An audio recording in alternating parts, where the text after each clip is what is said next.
we are moving to the next point, that is by end of the 19th century the Indian legal profession has begun emerging and demanded the respect in colonial court also. Means many people of India, they went and studied the rules and regulations.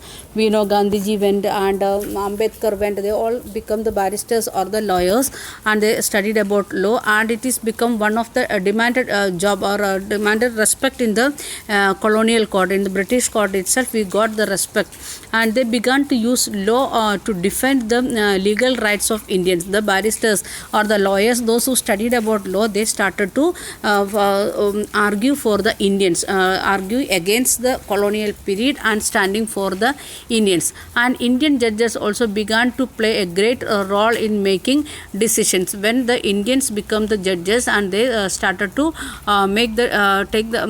taking a major role in the decision making.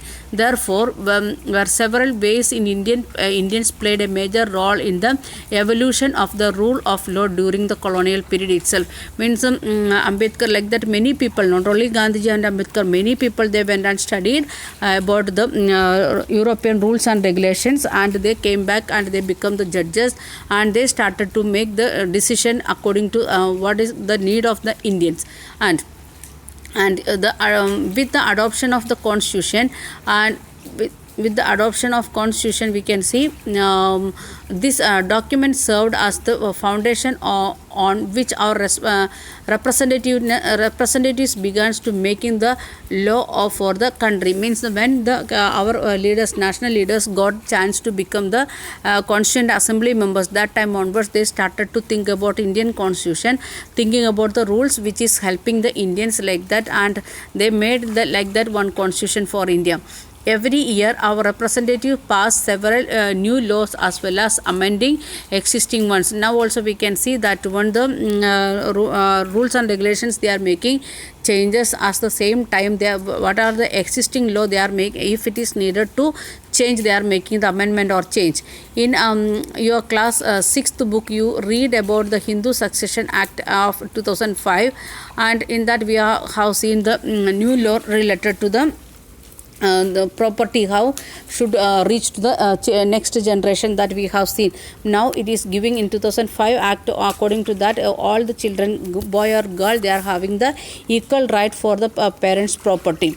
And according to this new law, sons, daughters and their mother can get equal share. Means if there is 10 acres of land and 3 children plus mother, means a total 4 members, 3 children plus mother, total 4 members, and this 10 acres of land should divide into divide equally 4 parts. That is the amendment or the changes what happened in the new law. And before it was there, 1955 new Succession Act was there, and in that only the parents' property, it is dividing into son and daughter, and again it is added mother's name, mother part also. Then similarly, new law has been enacted to control the pollution and provide employment, and like that many rules. For example, the IT department, now we know the IT department, and before when we made a constitution, there was no like that one department, it was for like that one ministry, and now we know like that things it is emerging.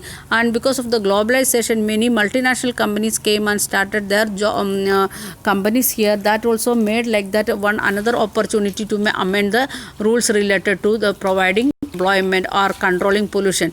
And nowadays we can see many factories it is starting. That time we want to make the pollution control rules related to that. So in this way, if you are thinking like that, we can see many changes we are making every year. And in 1 year itself, maybe 2 or 3 changes we are making. The Lok Sabha and Rajya Sabha, they are sitting and studying the rules and regulations, they are making changes in that one.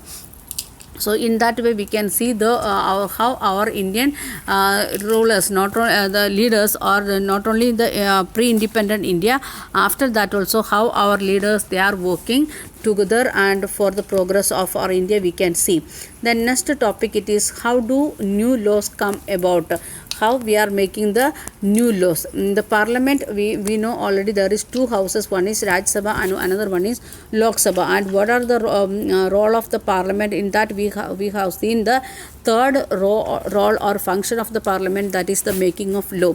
So we are going to see that point, what is related to third chapter, third point of the role of parliament, that we are going to study here in this part. The parliament has an important role in making law. First sentence, very important, please underline that one. There are many ways through which this takes place, and it is often different groups in the society that raise the need for the particular law. How it is making, the many ways are there for making the laws. In that, one is that the different social groups, they are asking for some special needs of that particular group, that becoming the from that we may make the new laws. Then an important role of the parliament to be sensitive to the problem faced by the people. Very important thing, please underline that one. The government should be sensitive to the problems of the people. They should understand the problems of the people, what they are facing. Let us read the following story to understand how issues of domestic violence was brought into to attention of parliament, and the process are adopt for this issue to become the law. One of the thing what we are going to see, that is in the box we can see domestic violence. And domestic violence refers to the injury or harm or threat of injury or harm caused by an adult male, usually the husband, against his wife. And what is domestic violence means, that is may come as a definition question. Define the domestic violence. Then what is domestic violence? Domestic violence means the injury. It may be injury or a harm or threat of injury or harm caused by a male member or adult male member, especially usually it is coming as a husband, and against the wife, that is known as the domestic violence. Then injury may be caused by physically beating up of the woman or by emotionally abusing her. In different way, the injury means it may be physical injury or mental injury, both we want to consider. Means emotionally feeling they are getting hurt. And abuse of women can also include in the verbal, sexual or economical abuse. The women abuse, that also coming under the means misusing of the lady, that also coming under domestic violence. That in different ways we can see that one.